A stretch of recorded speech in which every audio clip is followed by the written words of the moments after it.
দাদু, সেই যুধিষ্ঠিররা মানে যখন কাম্যুক বনে বাস করছিল, তখন যম ওদেরকে পরীক্ষা নেওয়ার জন্যে কি করেছিল, কি কি প্রশ্ন করেছিল বলো তো? তুমি কি জানো এটা কিছু? তাহলে বলছি শোন। বকরূপী ধর্ম সেই বনের মধ্যে একটা মায়া সরোবর তৈরি করে এক বৃক্ষের ডালে বসেছিল। ভীম জল আনতে গেল। জল আনতে যেয়ে জল পান করবে বা জল নিয়ে আসবে, জলে নেমেছে। তখন সেই বকরূপী ধর্ম বলছে, তিষ্ঠ বৎস তিষ্ঠ। বলছে, কাচ বার্তা কিমাশ্চর্যং কপন্থা কোশ্চ মোদতে মমইতাং চতুর প্রশ্নান কথইতাং জলং পিবেত। মানে এই সংস্কৃত শ্লোকটির অর্থ হলো যে কি বার্তা, কি কথা, কি পথ, কি আশ্চর্য বস্তু, আর পৃথিবীতে কে সুখী, এই চারটি প্রশ্নের উত্তর দিয়ে তুমি জল পান করো, নচেত মৃত্যুমুখে পতিত হইবে। ভীম সেই সময় তার কথা না শুনে বলপূর্বক জলপান করল এবং মৃত্যুমুখে পতিত হলো। এরপর যুধিষ্ঠির আবার অর্জুনকে পাঠালেন। অর্জুনও সেই একই অবস্থা।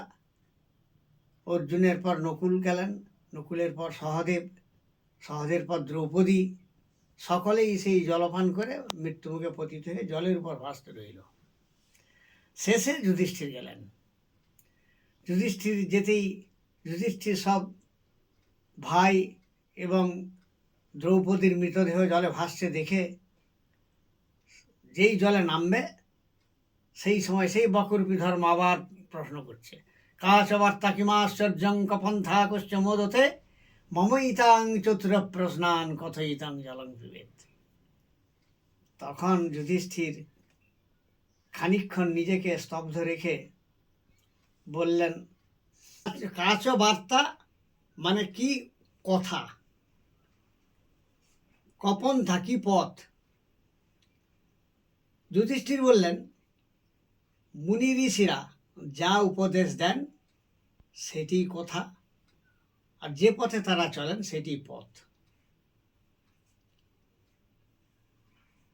আচ্ছা, আর কি বা আশ্চর্য বস্তু না, বলছে প্রতিদিন জীবজন্তু যায় জামা ঘরে, যেবা থাকে সেবা ভাবে চিরসুখী ভাবে।